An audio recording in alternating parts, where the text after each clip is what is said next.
Situata e krijuar nga përmbytjet në qerkun e Lezhës vijon të mbetet problematike, kryesisht në bashkinë e Kurbinit. Argjinatura e lumit Droj vazhdon të jetë çar, duke sjellë rritje të nivelit të ujit në fshatrat Adriatik, Golem dhe patok të njësisë administrative Fushkuqe. Një nga zonat më të prekura është Sanxhaku, ku uji ka depërtuar edhe në disa banesa. Banorët shprehen se prej 4 ditësh situata është mjaft e vështirë, duke shkaktuar dëme të shumta, kryesisht në bujqësi dhe blegtori. Sipas tyre, problematika më emergjente lidhet me bazën ushqimore për Baktin, e cila është dëmtuar nga prania e ujit. Fshaka mbledhtori me pul, me gjel, me dele, me lop, me blet i ka degradu.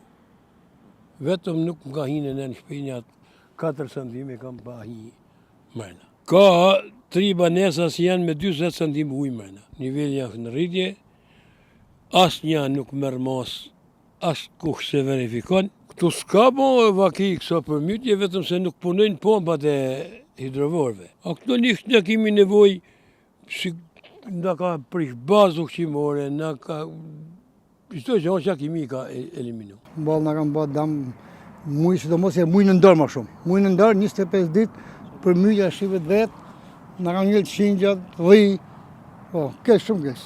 2000 dhe nga barë, që më strehu për dimen, atë dhe shef një vetë, me filmim, ajo nga sem në 30 qopë, 50 qopë, shumë kesh, ujgji. Shka këmë nëzirë, bëzë mo, jenë 300 krenë tim da. E s'janë të përnu dhe pompat, se përnu pompat hik, ujgji dalin pasën. Edhe mi nëzirë për aerosës, si kur thonë, nuk kena kam nëzirë, është mi plas në ujë. Gjade vinë makinat, ato rrit nivelli. Ja, aty ka hinë atë një lamë, da shiko, se filmim mbati, ke në gjujnë. Gjatë natës janë shënuar edhe ndërprerjet e energjisë elektrike në hidrovorët e Drojës, Shëllindzës dhe Tales, shka ka ndikuar negativisht në evadimin e ujrave.